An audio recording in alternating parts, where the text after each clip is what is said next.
Tá, vamos dar as boas-vindas aí para mais um podcast nosso aí, mais uma entrevista do nosso podcast que é a Engenharia Limitada. E hoje eu tenho aqui a honra de poder apresentar e falar com um grande amigo, que é o Olídio Volpato, uma figura muito conhecida aí na área de projeto, ministrando seus cursos, enfim, uma carreira gigantesca aí. Então, Olídio, queria que tu te apresentasse aí, melhor pessoa para falar. Bom, primeiro eu queria te parabenizar pelos podcasts, né, cara? Sei que está sendo um sucesso já. Obrigado. E te agradecer pelo convite, tá? Fico muito honrado em estar participando desses teus podcasts. Bom, eu sou o Olídio Volpato, né, sou engenheiro civil, sou estruturista, sou pós-graduado em estruturas de aço. E, entre outras coisas, então, eu sou calculista, sou projetista, sou desenvolvedor de rotinas de automação, né? E mais algumas coisas que eu faço nesse meio tempo que a gente pode conversar a respeito. Multifacetado. Multifacetado. Beleza, não, a gente vai ter bastante tema para falar. Mas então, vamos começar assim, ó. Quanto tempo já na área de projeto? Cara, eu trabalho com projetos de aço. Sim. Tá? Desde 1977. Tá? Mas eu Menor aprendiz. Mas eu trabalho com um projeto que eu comecei como desenhista de arquitetura em 1974. Quando eu tinha 14 anos, eu já tinha feito o curso com os geometrias descritivas, já tinha feito. Então, desde 74 até 76, arquitetura, 76, 77, concreto armado, e 77 até os dias atuais, estruturas de aço. Único, exclusivamente, estruturas de aço. Que legal. E me conta um pouco do começo dessa história, então, assim, em termos de ferramenta que tu começou a usar lá do grafite, do vegetal, do nanquim, a coisa foi evoluindo até chegar hoje aí, cara. Eu sou do tempo da prancheta. Sim. O pessoal daquela época lá. Até 1992 eu fui o cara de prancheta. Sim, não tinha nada. Não tinha. Depois começou a aparecer os CAD da vida, né? Eu sou daqueles caras que tinham problema de coluna em função da prancheta. Ficar curvado, claro. Né? Eu sou aquele cara que sentia o cheiro da benzina. Sim, né? Claro. Do álcool. Claro. Do amoníaco. Sim. Né? Então, lá naquela época, quando eu comecei a desenhar estruturas de aço, eu comecei a desenhar numa empresa que ela foi uma das pioneiras em engenharia estrutural, que era a Metal Data. Metal Data foi, inclusive, uma das pioneiras em desenvolvimento de softwares de engenharia estrutural de aço. Essa foi com o Paulo Roberto? Não, essa foi com o Caio, Luiz Carlos Cunha de Almeida. Era a Metal Data. Ah, foi antes então ainda? Foi antes disso, tá? Nessa época, o Paulo Roberto, ele já tinha a Stable Engenharia e ele era sócio do Caio, né? No computador HP que eles compraram em parceria na época. Sim, era uma coisa gigantesca e caríssima, sim, né? Era caríssima. Uma coisa que na época para te utilizar aquilo, tu usava aquelas fitas cassete para gravar. Era uma loucura, cara. Né? Tu usava cartão perfurado para rodar nas faculdades de engenharia lá da URGS. Sim. Era uma loucura. Então, naquela época, o material que a gente tinha para trabalhar era o quê? Era a mesa de desenho, uma régua paralela, um tecnígrafo. Uma calculadora HP. Calculadora HP. Eu fui ter uma calculadora com memória de contínua, olha só, cara, que coisa estranha. HP 22C ou 25C, não sei, era HP. Minha era 11C, minha era de contábil. Não, a tua já era mais aqui, cara. A tua já era em 1995 e alguma coisa. Eu tô falando de 1976. 77, 78. Sim. Tinha as Texas Instruments, que era o concorrente da HP. Sim. Então a gente tinha esse material e era um material que a gente, na época, a gente tinha para trabalhar, né? Então, eu sempre trabalhei em cima deste material, né? Porque na época tu tinha que saber para fazer um projeto, entendeu? Sim. Não era simplesmente tu fazer um curso de operação de software e tu aceitar vistas do jeito que o programa faz, largar de qualquer jeito, botar o nome lá e não indicar o corte, como a gente vê por aí. Sim, a experiência, ainda hoje em dia, ela é muito importante, ter experiência para fazer o projeto, né? Mas nessa época era muito mais, porque tinha da tua visão, da experiência para passar aquilo. Hoje em dia eu sou muito crítico do pessoal que tem por aí, cara.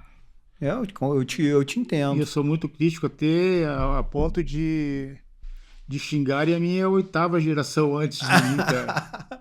E isso que tu depois eu vou entrar na parte do teu desenvolvimento de software, mas mesmo que tu desenvolva, mesmo assim, tu acredita que tudo bem, tá tudo certo.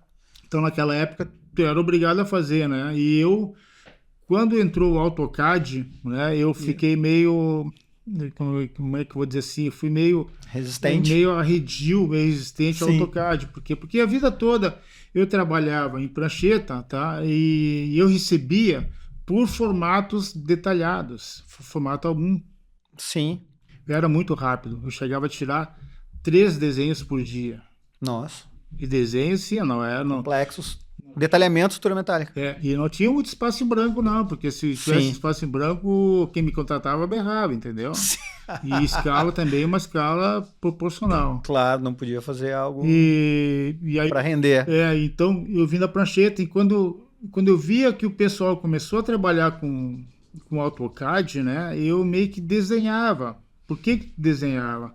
Justamente por tu ter medo do desconhecido, entendeu? Claro. Se eu estou tirando 3 desenhos, se até eu conseguir dar uma produtividade grande com essa ferramenta, vai demorar um tempo. Então, no começo, eu tirava no AutoCAD meio desenho por dia, vamos dizer assim. Claro. Entendeu? Tanto que os meus primeiros trabalhos no AutoCAD... foi mais lento no CAD. Era mais lento. Claro. Tanto que, para mim, foi um baita impulso quando eu conseguia fazer o formato, desenhar as margens e o selo. O selo naquela época, quando era feito à mão, minha velha. Sim. Tu tinha os logotipos, né? De vez em quando a gente perder um tempão fazendo só o... Ou então a gente mandava fazer lá na Lemac aqueles que tu colava por trás do papel digital. Sim. Que dava uma produtividade, mas tinha claro que era só para desenhar selo. Tu imagina? Sim. Então, ali já começou a dar um certo impulso. E eu fui obrigado... Lemac, Eu fui obrigado a entrar no AutoCAD, que eu já tinha feito o curso de AutoCAD, mas eu meio que desenhava em função disso aí tudo que eu te falei, da produtividade.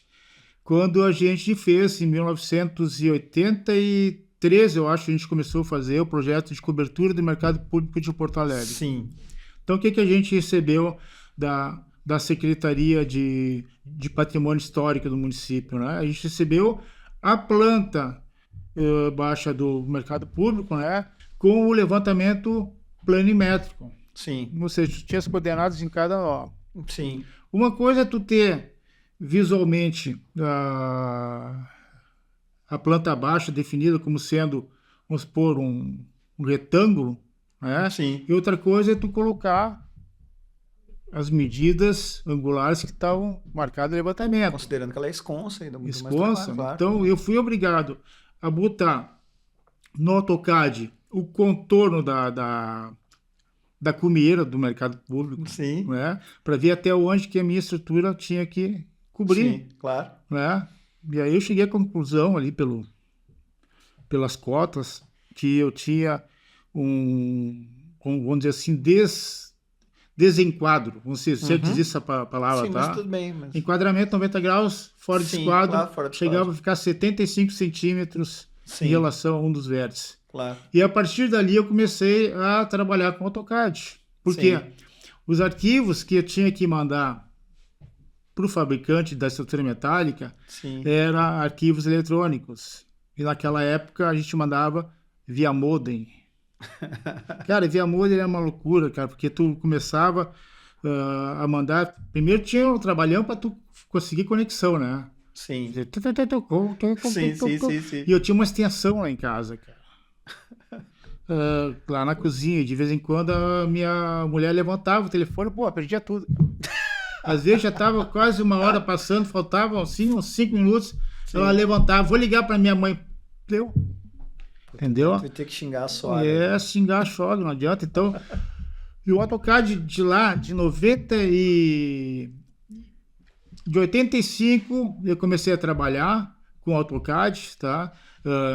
Fazia um misto quente entre AutoCAD, porque aí eu já comecei a desenvolver algumas rotinas da linguagem Lisp. É isso que eu ia te perguntar. Por exemplo, para eu definir alguma treliça, tá? Sim. Eu entrava com os dados, já saí pelo menos os eixos da treliça. Que com certeza não tinha ainda software de detalhamento de estrutura, quer dizer, possivelmente foi por aí que tu começou a desenvolver todas as rotinas, porque ou não tinha, eu tava muito no começo ainda, né?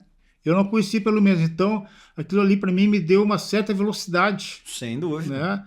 E eu fazia... Assertividade, tudo, né? Exato, entendeu? E outra, aquilo ali te dava uma velocidade e a tendência a erro diminuía cada vez mais, entendeu? Sem dúvida. Porque ali tu trabalha, que nem tu falaste, em milímetros. Sim.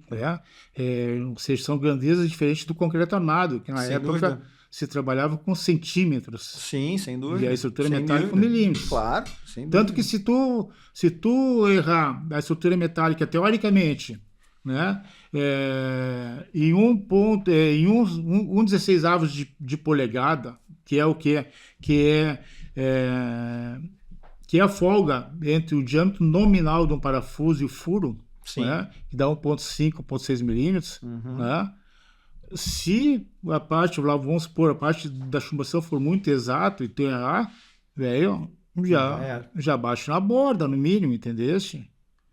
Então, e os cuidados que tu tem para desenvolver um projeto de estrutura metálica, tá? Não é que seja muito maior, mas pô, no concreto 3 centímetros lá, tu puxa um pouquinho, né? Tu rouba porque lá transpassa as bases e deu. Mas o aço não, o aço já sai pronto, né? De uma metalúrgica aqui no interior e vai ser montado lá na Nigéria, vai ser montado em Cuba, vai ser montado na Alemanha. 5 milímetros já não monta, né? 5 milímetros, tá? Eu tinha clientes que eu fiz contrato com eles, contrato de risco, do tipo seguinte: se tiver erro de projeto, né? Nós vamos descontar do saldo que tu tiver, hora parada do pessoal na obra, transporte, se não der para consertar na obra, de trazer da obra até a fábrica, da fábrica para lá, todos os custos. Então isso aí me obrigava a eu fazer 3 ou 4 revisões, entendeu? E muitas vezes, às vezes, contar com o levantamento de medidas na obra, né? Exatamente, isso aí para poder fazer o detalhamento adequado, né? Mas eu ainda acho que hoje, assim, a gente poder contar com chumbação química, eu acho que isso ajuda muito nesse sentido, né? Porque aí a gente consegue tirar aquele 1 centímetro que passou tranquilo na parte civil, mas na metálica não. Daí Porque hoje em dia o chumbador químico, né? Vamos dizer, ele está muito desenvolvido. Sim. Os materiais, as pesquisas, as existências. O software, tudo. É diferente do que antigamente era quando se usava para parafuso pós-instalado, que era de expansão, que era tipo Parabolt. Então, hoje em dia, sim, tu tens como, de repente, fazer uma chumbação química, né? Onde tu vai botar onde tiver a questão dos furos, né? E a estrutura metálica é assim, a estrutura metálica é uma coisa que eu sempre dizia pro pessoal, cara, a estrutura de aço não aceita tanto erro que nem o concreto armado, não querendo fazer o concreto, entendeu? Não. Mas era uma coisa assim mais específica, sensível, tanto que o pessoal, até hoje, o pessoal que trabalha com concreto armado, eles olham os loucos que trabalham com estrutura de aço e meio esses caras são loucos, entendeu? Até na parte, por exemplo, quando a gente dá os cursos de calculista, né? Sim. Vem o pessoal de concreto armado, vem todo cheio de dedos. Diz, não, cara, concreto, estrutura de aço é a coisa mais simples que tem. Sim. É que nem uma mulher, cara. Tem que entender ela para tu saber como conter. Entendeste? Dá um presente e tal, né, cara? Então, o que acontece hoje... Sim, senhor. A gente vê hoje em dia fotografias de obras na internet, cara. Sim. Eu sei. Às vezes eu canso, cara. Eu canso de dizer, pô... A gente já se meteu em muita briga, né? Olhando coisas assim, só querendo, olha, acho que não tá bem. O pessoal não aceita muito bem crítica. E eu sou acostumado a pegar, não. Eu pego as fotos, tá? Muitas vezes que eu recebo, não sei nem quem é que fez aquilo ali, né? Se Sim. tem, eu borro o nome da pessoa ali, claro. Né? E eu faço um comentário crítico, mas no sentido de ensinar, né? Sem dúvida. Como não se deve fazer. Claro. Uma vez eu peguei uma fotografia de uma estrutura metálica, né? Mas tirei assim com os erros de concepção estrutural mais básicos, sabe? E aí eu botei lá no LinkedIn, né? E coloquei assim, tá aberta a temporada de caça. Me digam aonde está o acerto nessa foto. Pá. E aí veio um cara e comecei, mas quem sabe disso aqui, o autor pensou assim, assado. Não, pensou assim, assado, mas não é o que tá na foto. Moral da história, o cara ficou me enrolando durante uns 2, 3 dias, depois eu fiquei sabendo que ele era o autor daquela porcaria ali, cara. Tu falasse bem da concepção, né? Eu acho que para tu ir, assim, ingressar, projetar, calcular a estrutura metálica, é muito importante tu conhecer o antes, trabalhar talvez numa fábrica, porque para tu entender da concepção, porque se tu consegue fazer uma boa concepção, o cálculo e o projeto, ele meio que vai ao natural, é fácil de calcular, é fácil de projetar se tu consegue conceber bem, né? Porque tu pega hoje, tá? As obras sinistradas, certo? Sim. Principalmente obras que tu tem como concepção estruturas treliçadas. Sim. 90% onde começam os sinistros, né? É erro conceptivo.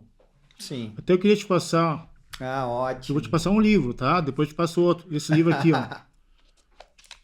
Livro... Maravilha. Concepção estrutural.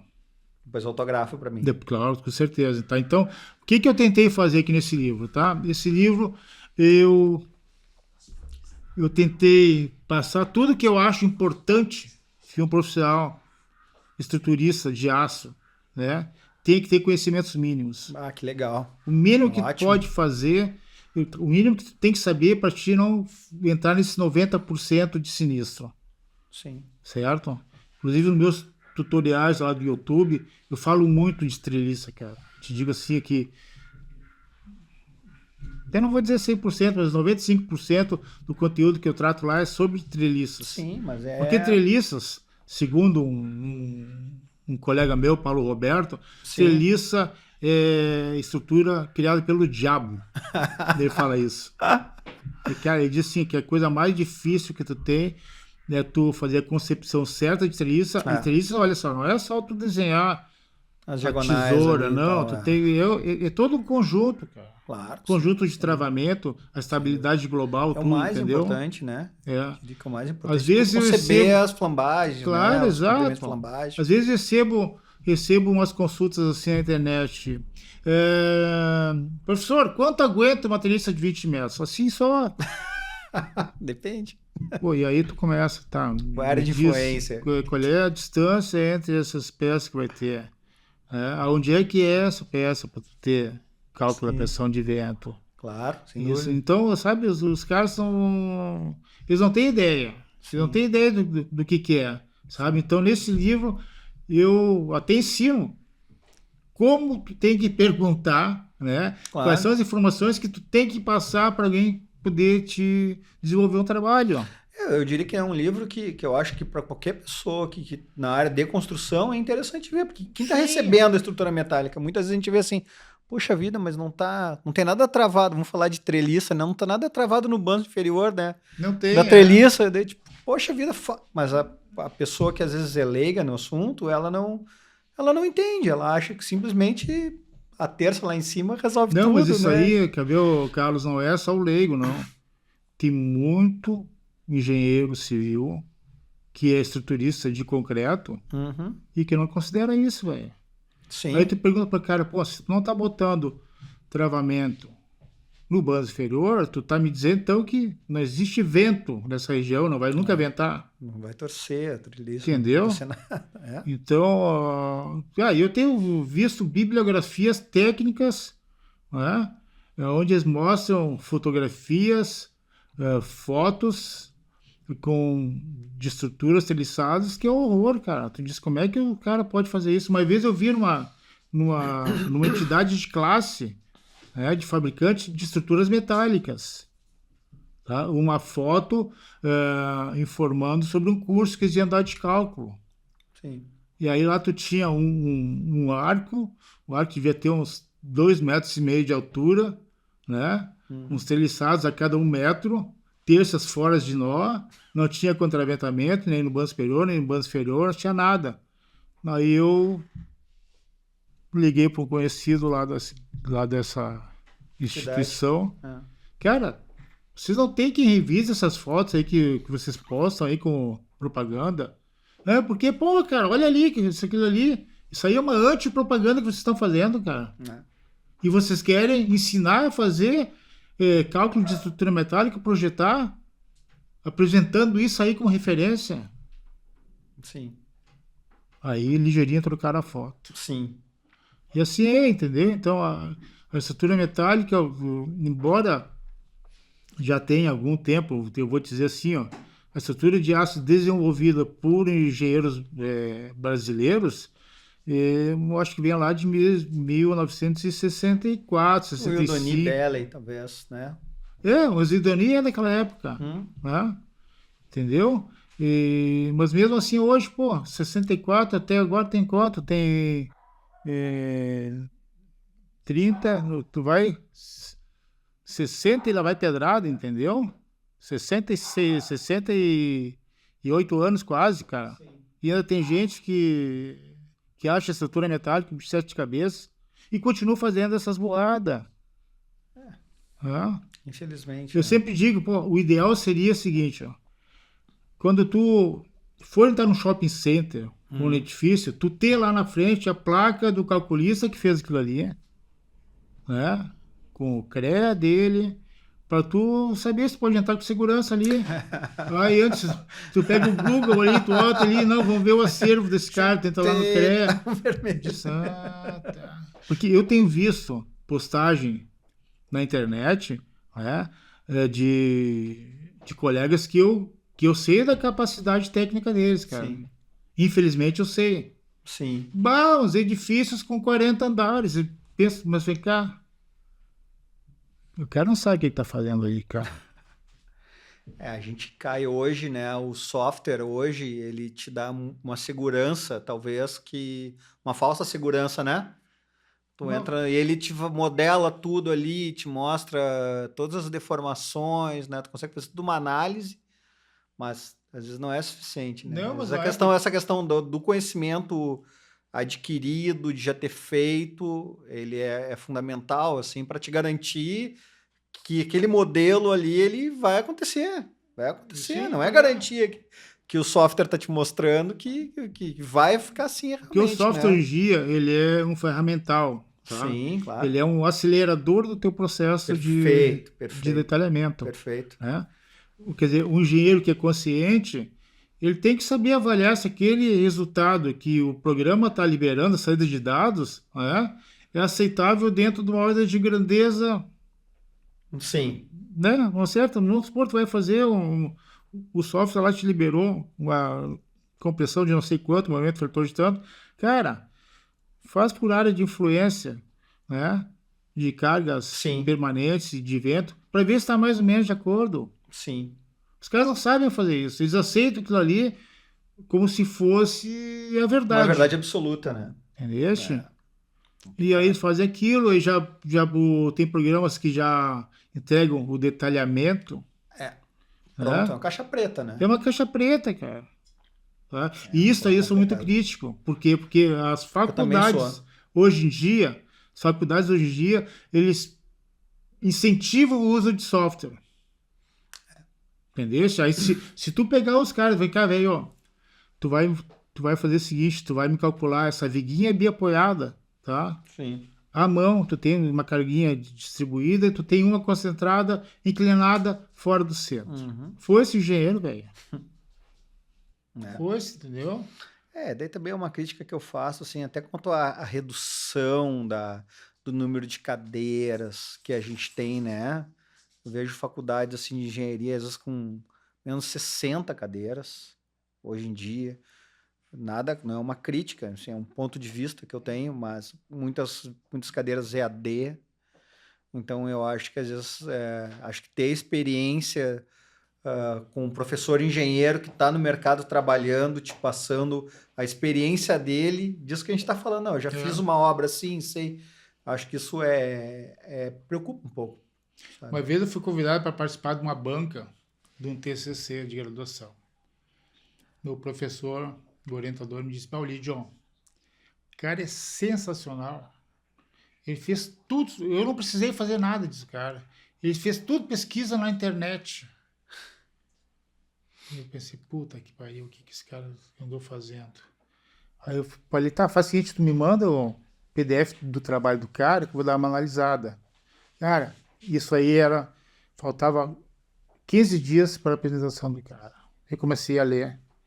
Em questão, assim, de 2 horas, eu enchi 4, formato A4, de dúvidas e coisas que eu não estava achando. Sim. O cara, só para ter uma ideia, até a página 84, o cara fez um Ctrl+C, Ctrl+V da norma de vento, a 6123. Precisava ter feito aquilo ali. Depois ele fez umas perspectivas externas, né, da volumetria do prédio. Ele fez como se fosse um prédio com 40 metros de vão, né, 10 metros de altura mínima e inclinação de 10%. Tá? E depois, sente lá pedradas de comprimento dividido a cada 12 metros. Eu estou esperando que o cara vai desenvolver aquilo ali.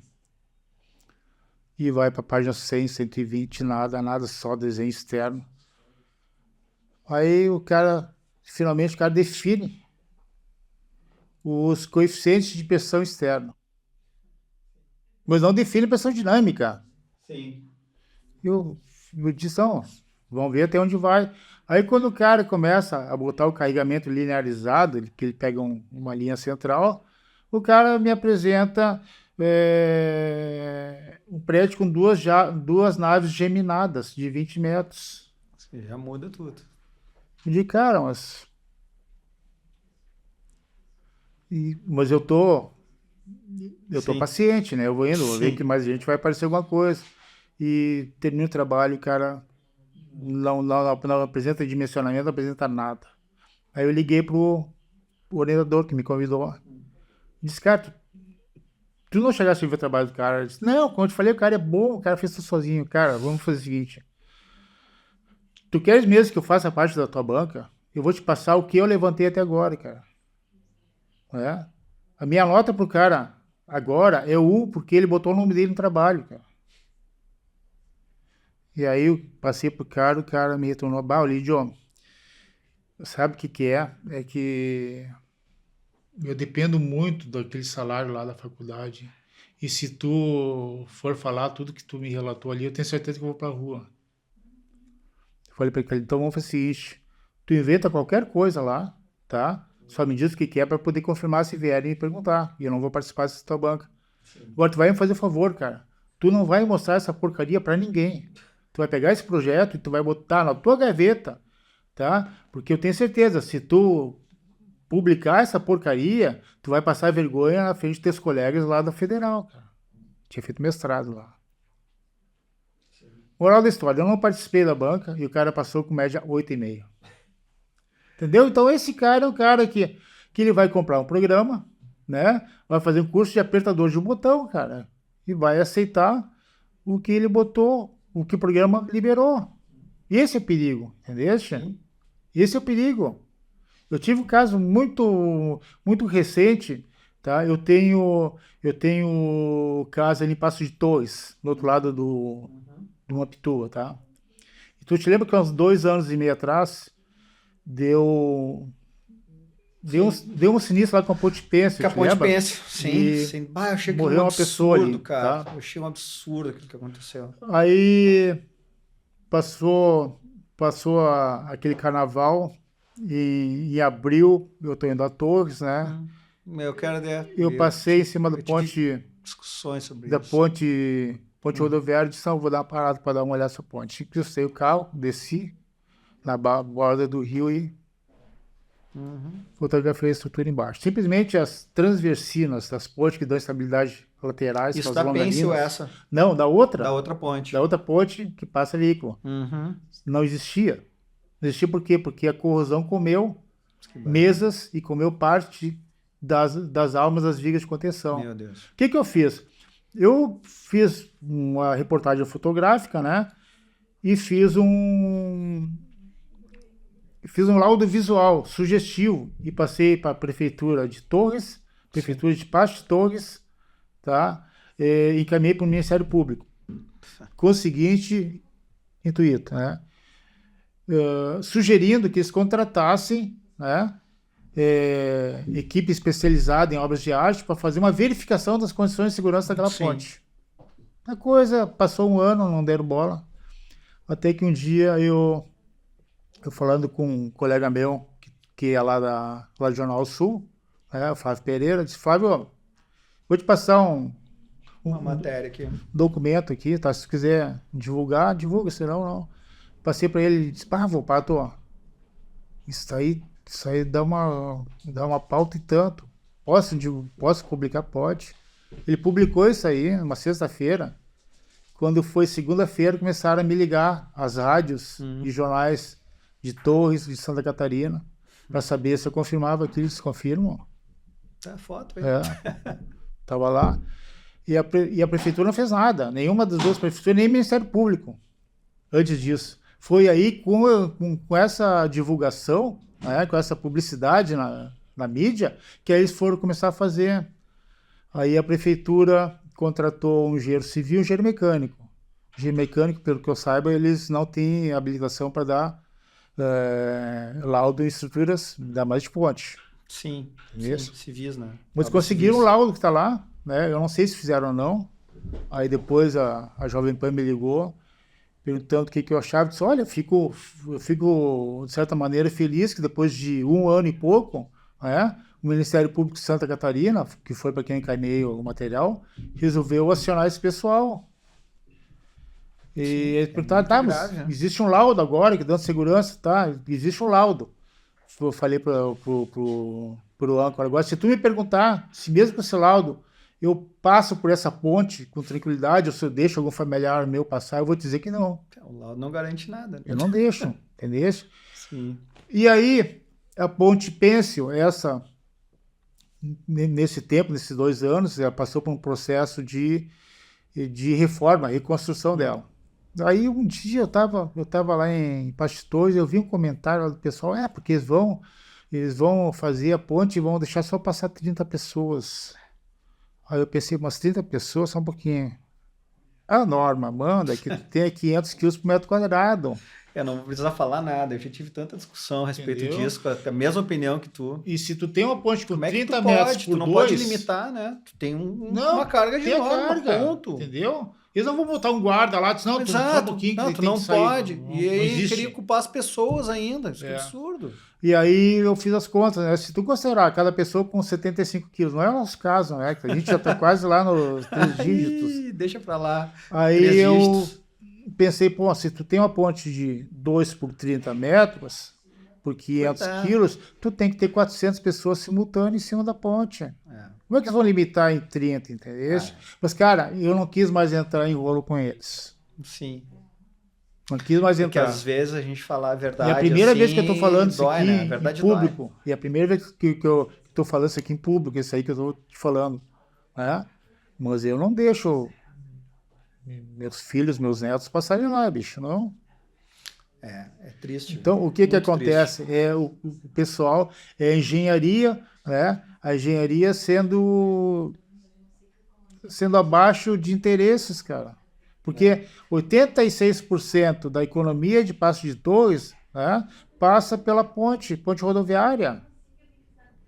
É o pessoal que vem de Torres para almoçar, para jantar, para abastecer, que é Santa Catarina, entendeu?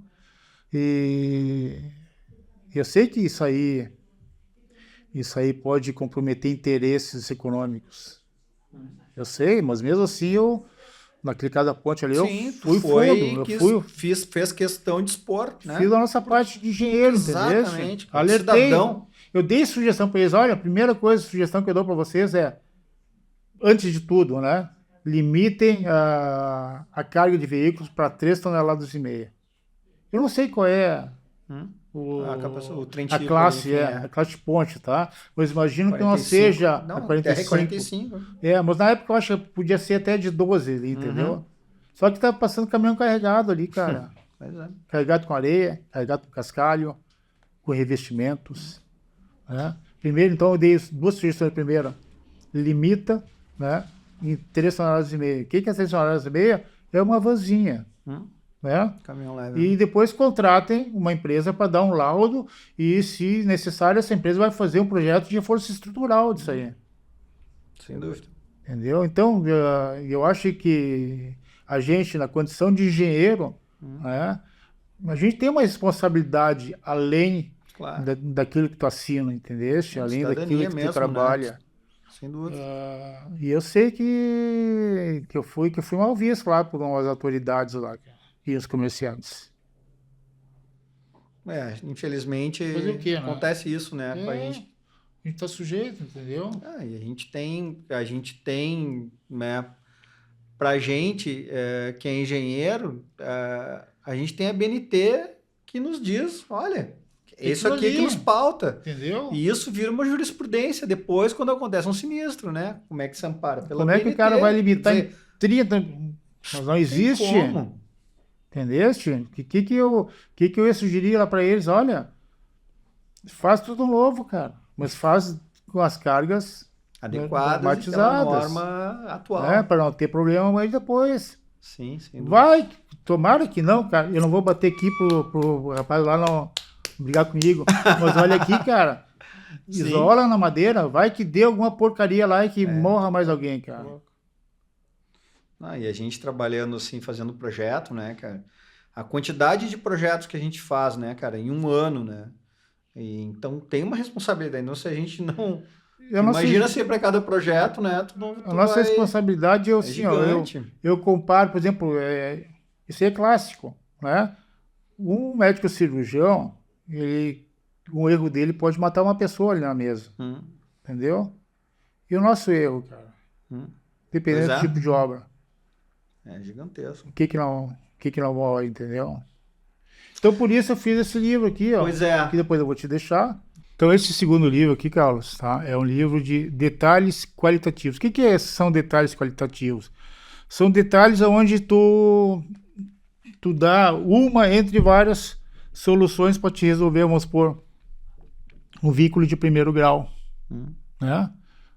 Se tu pegar o pessoal que está começando com estruturas, né, eles sabem definir as características de um veículo de primeiro grau, segundo, terceiro, né? Mas eles não sabem como é que eles podem traduzir na prática. Então, nesse livro aqui, eu tenho uma série de detalhes que facilitam, né, esse pessoal que está começando, mesmo pessoal que vem de outra linha de engenharia estrutural, né? São detalhes sugestivos. Não existe possibilidade de, num livro, eu tratar de tudo que é detalhe, entendeu? Então, aqui tem alguns detalhes sugestivos, e a ideia é que o leitor, com esses livros, ele consiga conceber outros detalhes a partir desses que eu tenho aqui. Tu junta 2 detalhes, entendeu? Então, essa é a ideia desse segundo livro, orientar que ótimo. E qualitativamente como é que tu... A concepção de detalhamento. Concepção de detalhe. Como é que tu detalha um nó, como é que tu detalha uma rótula, como é que tu detalha um gussê, como é que tu faz um detalhe de fechamento, como é que tu detalha uma emenda de ponte, como é que tu detalha, tu detalha passarelas de graneleta. Nossa, isso aí eu vou usar. Tem mais de 100 detalhes e isso aí não para. Cada vez que que eu acordo de manhã, que eu vou para frente do computador e me lembro de um detalhe que não tem aqui, eu estou fazendo. Depois que eu lancei esse livro aqui, esse livro eu lancei faz uns 2 meses. Sim. Tá? Ele tem 100 e poucas figuras. Eu já fiz mais 25 depois disso aí, que vai Daqui a entrar. pouco já vai ser uma segunda edição, então. Vai ter que sair uma segunda edição. Que massa, que não legal. para nunca. O detalhamento, tu sempre tem claro, várias sempre tem coisa, até porque a concepções gente de vai tendo soluções novas, né, cara, de Sempre tem, perfis, de agora tem a terça Z e tal, que tem transpasse, não sei o quê, e a telha aqui que é zipada, né, tem um detalhe zipado dela, enfim. Isso. E os teus livros tu usa nos teus cursos também, que é algo que tu faz no Brasil inteiro, né, esses cursos então, de... Curso de... Porque, assim, eu tenho vários, vamos dizer assim, vários produtos, tá? Sim. Eu tenho o curso de calculista, né? Que Sim. aí que eu começo pela parte de concepção estrutural. A maioria são online, né, os teus cursos. Sempre online. Sempre online. Tá? Dificilmente... Eu já fiz em company, né? Sim. Em algumas empresas, tá? Mas não, geralmente é online. Então, em São Paulo, né? Tu fez alguma coisa fiz lá também na... lá na Abcem, eu fiz na algumas Abcem. coisas em Sim, 2013. eu lembro. Lá. Então, esses livros que sim, hoje fazem parte do curso de calculista, tá? Sim. Mas não... Mas tu já dava o curso muito antes, eu lembro de conceber os livros. Com a apostila, né? Sim. Então... Que legal. E aí, eu acho que é isso que eu ia te perguntar, eu acho que, assim, em relação assim, a essa tua visão de querer, de ajudar, de complementar, de ver o que está errado e fazer o certo, é que com certeza foi isso que te levou, né, para querer dar esses cursos, né? Exatamente. E além da necessidade, né? Claro, também. Sem dúvida. Claro, não, mas isso aqui eu tô falando é brinquedo, tá? Brinquedo não, até... Sim, a gente tem que... Eu dou muita cortesia de curso. Claro. Quando eu vejo que tem o pessoal que quer fazer e não é um curso barato, cara, vamos dizer assim. Claro. Tá? Então eu vejo algumas pessoas, eu dou curso de cortesia. De graça. Claro. Tem que dar uma socializada nesse parte de conhecimento. Agora eu vou te perguntar um outro negócio que eu acho muito legal também. Tu, sem dúvida, aí é uma inspiração para mim aí. Tu é um profissional multifacetado, né? Tu faz várias coisas e como é que começou esse teu trabalho na rádio, trabalhando lá junto com os esportes, com humor e tal? Isso eu acho fantástico. Então, sabe que em 1992, tá? Sim. Quando eu saí de uma sociedade, uma empresa que eu tinha, e eu montei minha própria equipe. Sim. Eu trabalhava com alguns colaboradores que eles eram ouvintes de rádio. Uma vez um deles me disse... Ouvinte de rádio. Meio-dia, né? Vamos botar lá na Atlântida, tem programa X lá na Atlântida. Sim. Aí eu comecei a escutar aquele programa e achei interessante aquele formato de interatividade entre ouvinte e o pessoal lá do estúdio, né? Sim, o pessoal ligando e tal. E no tempo do colégio, eu sempre gostava de criar personagens, fazer imitação, né? Sim. Eu pensei, eu vou participar como ouvinte e vou imitar, sei lá, um padre alemão para falar com eles. Sim. Ou vou imitar um Coifere, ator transformista, entendeu? Eu tinha uma série de personagens que cada dia eu ligava para lá e entrava para personagem. Até que um dia eles me chamaram, né? O Fetter me chamou e disse, a gente está querendo... Não foi o Fetter, foi o Paulinho. Faleceu há pouco tempo. O Paulinho era o cara do jazz lá da 102? Não, lá da rádio... Antena 1? Rádio do Estado, como é o nome? Rádio Cultura. Ah, sim. Paulo Moreira. Sim. Paulo Moreira é o produtor. Fala, nós estamos precisando botar mais um cara aqui. Né? E a gente viu que tu tem teus personagens, todo dia tu tem assunto. Então começou de tu ligar pra rádio. E eu ligar pra rádio. Aí legal, ele me disse, vamos fazer quem quer faz. Nós vamos te ligar todos os dias no mesmo horário. Sim. Tá? E tu entra como se tu estivesse ligando pra gente. Até a gente conseguir te encaixar aqui dentro do programa com efetivo. E assim foi. Aí eu sei que na época que eu estava praticamente acertado para para fazer parte ali do grupo, que era o Escova, era o Forcolém e era o Fetter como apresentador.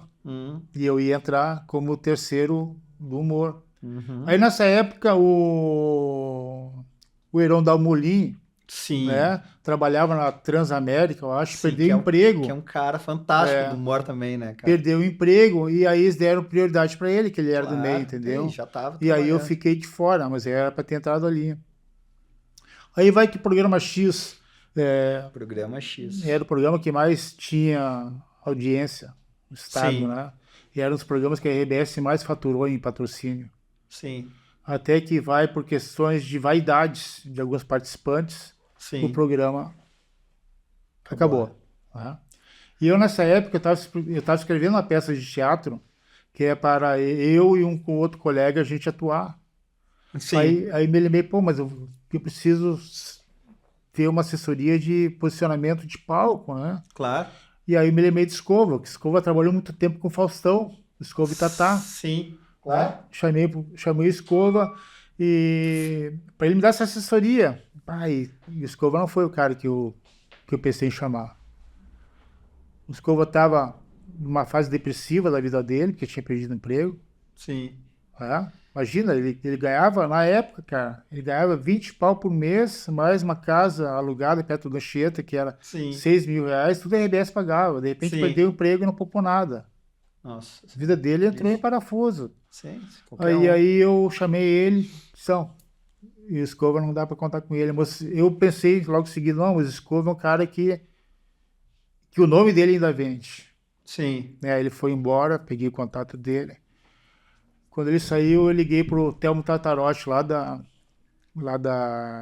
do grupo Raízes, que ele tinha, a Rádio Metropolitana, Rádio Liberdade, ali lá. Sim. Falei assim, ô Telmo, eu queria te dar prioridade de tu ouvir um projeto que eu tenho montado aqui, com Escova. Sim. Pô, Escova abria portas, que é o nome dele. Sim. Quero saber se tu tem interesse em ouvir esse projeto ou tu vai deixar que eu apresente para outras rádios. Não, vamos marcar. Isso era uma quinta-feira. Vou marcar para segunda-feira aqui. Que aí eu já chamo o pessoal de agência, eles vêm para cá, né? A gente monta um projeto e vamos fazer isso aí. Aí eu liguei pro Escova domingo de noite. Escova, o que tu vai fazer amanhã? Não, nada, né? Tá, eu vou passar aí amanhã meio-dia. Nós vamos dar uma volta. Aí... E ele não sabia que a gente ia para lá. Quando eu cheguei lá, o Escova, vamos entrar aqui. Entramos aqui, os caras, tudo bem, Escova, um monte de gente de agência, os contatos comerciais, tudo. Sim. Pois então, aquele projeto que eu falei para ti, Telmo, tá?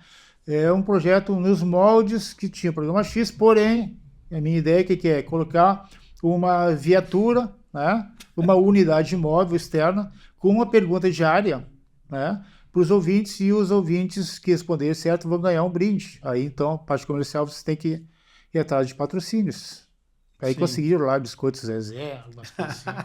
E o Escova, imagina a felicidade dele, cara. Sim. Estava fora da mídia, né? Fazia já uns 3 meses. Imagina o cara que viveu a vida toda aquilo ali. E aí, então, foi feito o programa, né? Só que o Telmo me disse o seguinte, vou passar o que eu quero é o seguinte. Eu gostaria que tu usasse o nosso operador, né? Que ele tem um personagem também, que é muito conhecido dos nossos ouvintes. Ele tem um personagem que é a Luana Soft, que era o Marcelo Santos, né? Sim. Então ficou praticamente o Marcelo Santos de operador e fazendo personagens dele, eu como alemão e produtor, e Escova como âncora e com os personagens que ele fazia sempre. Pelé, Silvio Santos, Sim. Tudo. E tu fazia o ET? O ET surgiu ali. E o Von Mitzen também. E o Von Mitzen ali. Só que o Von Mitzen era um padre antes do tempo. Só que ali ele se transformou e lá do tempo que tu ligava pro programa X. E aí esse programa também, 2 anos, saiu do ar por questões de briga de alguns componentes. E aí eu fiquei fora da mídia. Foi aí que um operador que fazia de manhã lá na Metropolitana, que ele imitava também, era um bom imitador, o Antônio Luiz. Então o Luiz disse, eu participo de um grupo de humoristas lá na Bandeirantes, que a gente tem um programa lá aos domingos, Sim. meio-dia até as 2. tu não quer ir lá um dia lá, que eu te apresento pros caras. Sim. E fui um dia lá, né, e participei. Ali, fiz o ET, fiz o alemão e não saí mais do programa. Sim. E aí esse programa também, para variar, saiu do ar depois de um tempo e ficou... Não tinha saído do ar ainda. Foi quando o Nando Gross me chamou e disse, ô Pato, eu queria uma autorização tua para usar o ET, né? Nos meus programas tinha o Atualidades Esportivas, que era um programa das 11 ao meio-dia e tardezinha das 5 até as 7, antes do Brasil. Para usar o teu personagem para responder perguntas que não existem. Resposta, por exemplo, por que fulano de tal deixou o Ronaldinho no banco para colocar um pica-fumo? Sim. Né? Só o ET para responder, eu não sei, entendeu? Ia ficar isso aí, o ET. E o ET começou com 3 vinhetas, cara. Fala elas aí pra gente. Eu não sei. Isso aqui era o ET. E tinha o ET bravo. Eu não sei, pô. E por aí vai. E o ET caiu no gosto da criançada. Tu vê, é o horário que os pais estão buscando as crianças no colégio para levar para casa. Sim. E tu sabe que a quantidade de telefonemas para pedir pro ET falar, porque o ET cantava, né? O ET fazia tudo. Só que eu não sei. Ele cantava o hino do Grêmio, o hino do Inter, o hino do Rio Grande do Sul. Eu fazia de tudo, que o Roberto Carlos. Eu não sei. Por aí vai. E caiu no gosto. Até que um dia, o Leonardo Meneghetti, que era o chefe lá, me ligou. Tem programa ainda me ligou e disse, vô Pato, eu queria falar contigo sobre o ET. Que temos que conversar, porque o ET tomou um corpo, né? Que hoje praticamente a atualidade esportiva é o ET. Ele disse. Sim. E eu queria então que tu desse uma autorização pra gente poder usar. Sim. Outro dá autorização, nós tiramos ele do ar. Sim. E aí ele diz, não, vamos conversar, eu vou ir de tarde. E a gente vai conversar. Quando eu cheguei lá, já tinha uma bíblia. Não, já tinha uma declaração, né? E pelo que eu entendi ali, eu tava dando meu personagem pra ele. Nossa, essas coisas. O mundo corporativo. Aí eu digo, não, vamos fazer o seguinte, onde é que tem uma máquina que tem um Word aí que eu vou digitar, vou redigir. E fiz o contrato dizendo que autorizo o Grupo Bandeirantes do Rio Grande do Sul a usar nos meios TV e rádio, né, as vinhetas por mim criadas dos meus personagens, né, durante o período de um ano, renovável ou não. Sim. Definiu um ano. Perfeito. Porque eu estava sabendo que o personagem estava tomando corpo. Claro. E que dali a gente ia... Sim. Ia mais adiante. Claro.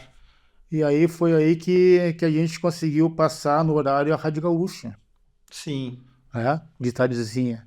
Tinha um programa que a Zé Aldo que apresentava lá, que era o Repórter Esportivo. Sim. Ainda tem, eu acho, esse programa, não sei. Nós passamos e aí o Pedro Ernesto chamou o Nando, né? Eu disse, eu quero contratar, mas eu quero a dupla. Aí o Nando me ligou, vô Pato, eles querem... Vocês dois. Querem nós dois aqui, né? E aí eu sei que eu fiquei de dar uma resposta pro Meneghetti, tá? Isso aí ela com o Meneghetti foi numa sexta-feira que eu redigi. Eu não assinei. Dei para ele ver lá com o comercial dele, com o jurídico, como é que se comportava. E eu fiquei de ir na segunda-feira lá para assinar. E sábado nós fomos conversar com o Pedro, eu e o Nando. E aí o Pedro perguntou, tá, mas os seus culhões, assim, né? O que tu faz, além de tu fazer esse personagem, só diz, eu não sei. Eu disse, não, eu faço um alemão. Sim. E o Pedro é muito rápido, né? Eu disse, tá, imita o alemão. Aí a gente fez solo chundo, assim, né? Sendo a gente canta a faquinha preta, chundo, a gente come antes, vai.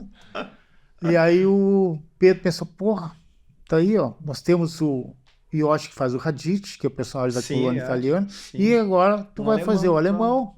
Fechou. O estado tá dominado.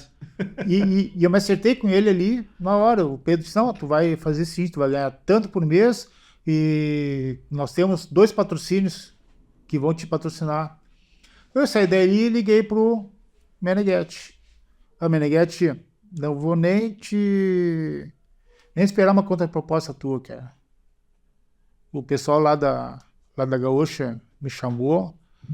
Eu e o Nando, a gente se acertou com eles lá e não vai dar. Ah, então eu vou registrar. Tem personagem. Tenta registrar então. Só o que aconteceu?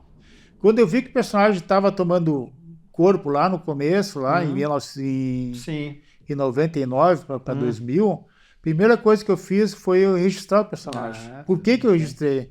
Porque o Heron da Molin, ele fazia o Papael, te lembra? Sim, claro. Ele morreu. Demais. Lembra disso aqui? Claro, maravilhoso. Quando o Papael saiu da Atlântida, a RBS foi lá e registrou o personagem dele. Sim. Ele ficou 10 anos sem poder fazer o personagem dele nem em boteco, uma roda de amigo. Sim. Entendeu? Até que se acertaram depois lá e liberaram. Então aquilo fez com que eu me precavesse. Né? Não, vou registrar, registrei. E aí o Meneghetti tentou registrar, ia para lá e para cá. Ele fez até, pelo que eu soube depois, ele fez até um concurso interno para saber quem queria ser o ET, porque eu ainda estava dentro daquele prazo de 1 ano que eu tinha liberado para eles. Sim. Entendeste? Como eu não dei exclusividade, eles podiam usar até 1 ano, mas eu podia também usar em outra rádio. Então, durante uns 3, 4 meses, o ET apareceu na Bandeirantes, na RBS. Por personagem foi... É demais. Foi hilário isso aí, entendeu? O pessoal disse, pô, isso aqui é o case da história do rádio. Que eles brigaram pelo personagem, mas não brigaram pela permanência do Nando, entendeu? E aí, com esse personagem ali, com o ET ali no final de tarde, e eu de noite ao vivo lá no show de esportes, a coisa começou a crescer. Eu usei, inclusive, o personagem para fazer diversas palestras, né? Stand-up também, né? A gente chegou a fazer do Vomit, fiz algumas coisas, entendeu? Mas principalmente eventos corporativos. Sim. Eu li muito livro sobre eventos, sobre 5S, trabalho em equipe, né? Sim. Até que eu consegui formatar uma proposta de apresentação de vendas, que tratava de todo o processo da venda, desde da pré-abordagem do cliente potencial até a entrega do produto e fidelização. Passando por superação de objeções do cliente, demonstração do trabalho, prospecção de cliente potencial, por tudo, né? Então eu consegui, com o personagem, fazer vamos dizer assim, uma segunda alternativa. Uma carreira alternativa. E fiz isso. E agora o ET e o Alemão praticamente estão parados, cara. Porque em função desse negócio de eu estar envolvido com meus cursos, com meus livros, né? Sim. E está em stand-by. Eu não vou dizer assim que eles não vão voltar, quem sabe um dia. Fiz até palestra sobre estruturas de aço com o Alemão, seria? Na Unesp, cara. Maravilha. Ilha Solteira. Maravilha. Me convidaram e eu fiz. Infelizmente, nosso prazo está terminando, mas tem história para a gente conversar. Tem muita história. Muitas horas ainda, com certeza. A gente vai ter que conversar uma outra vez para continuar fazendo um segundo episódio aí da nossa conversa, que foi maravilhosa. Tá bom? Agradeço. Então, queria te convidar aí para se despedir, talvez uma mensagem aí que tu queira passar dos teus cursos, oferecer um pouco mais dos teus livros. Então, pessoal, quem quiser conhecer... Ou do teu stand-up, quem sabe. Quem quiser conhecer um pouquinho mais do meu trabalho, tá? Pode acessar meu canal do YouTube, tá? youtube.com/Olídio Renato Volpato, com um T só, certo? Ou pode me procurar pelo LinkedIn também. Lá eu tenho material sobre esses livros, né? Conteúdo programático do livro. Eu tenho também material sobre a didática que eu utilizo nos cursos. Né? Enfim, pela rede social vocês me acham por ali, tá? Agradeço mais uma vez o convite. Estamos sempre à disposição. Tá okay? Conversa maravilhosa. Muito obrigado.